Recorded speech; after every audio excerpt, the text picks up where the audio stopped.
new construction, like the new Marriott Hotel on your right.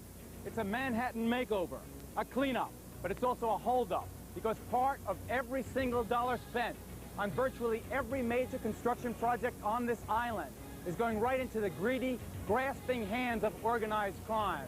Call it a mob tax, if you will.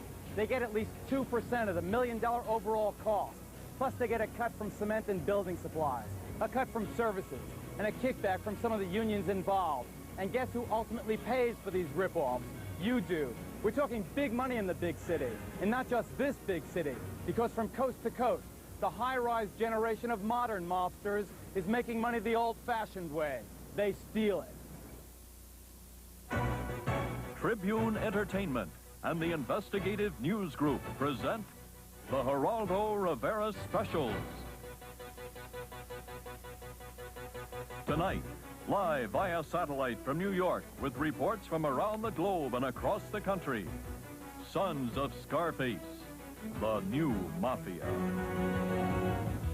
Al Capone has become an evil legend, but the myth of the gentleman godfather has been exposed. Today's crime captains are more organized, more violent than ever. You resigned from that corporation with a bullet in your head.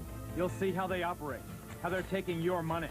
Organized crime is big business, from extortion to gambling, prostitution to dope dealing, loan sharking to murder.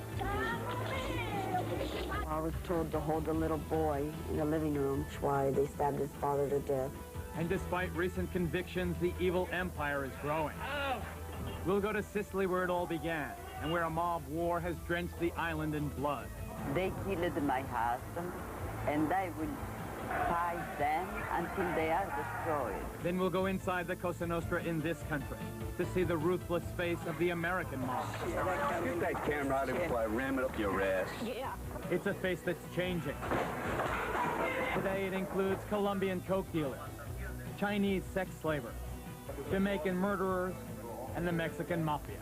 Is there a connection between the prison gangs and crimes committed outside the institute? Yeah, there is. Auto thefts, robberies, everything's all organized. And action. We'll take you on the secret set of a porno film, an industry dominated by organized crime. You'll go inside their brothels, their illegal gambling parlors. Oh, it's a busy one. And you'll be there when the bosses get busted. Here's something to say, Tony.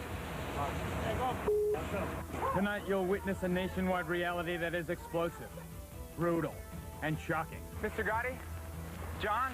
All right. He's telling us Geraldo Rivera. I don't think... Tonight you'll go eye to eye with the sons of Scarface. Scarface. It's a perfect nickname for America's first celebrity gangster, Al Capone, the man who combined the bloody criminal style of the old country with the new country's admiration of well-organized business, organized crime, run by fierce, disciplined groups that defied all laws, except the secret codes of the family, La Cosa Nostra, our thing. What we'll show you tonight is not glamorous. You won't see great actors like Marlon Brando or Robert De Niro playing larger-than-life villains. What we have to show you is ugly, shocking, and it's graphic. Be warned, if this were a movie, it would be at least R-rated. Let's start now with some history and some good and bad news about the present. The good news is the law has finally learned how to attack traditional organized crime. The bad news is untraditional newcomers have arrived, a whole new breed of organized criminals moving in on the legacy of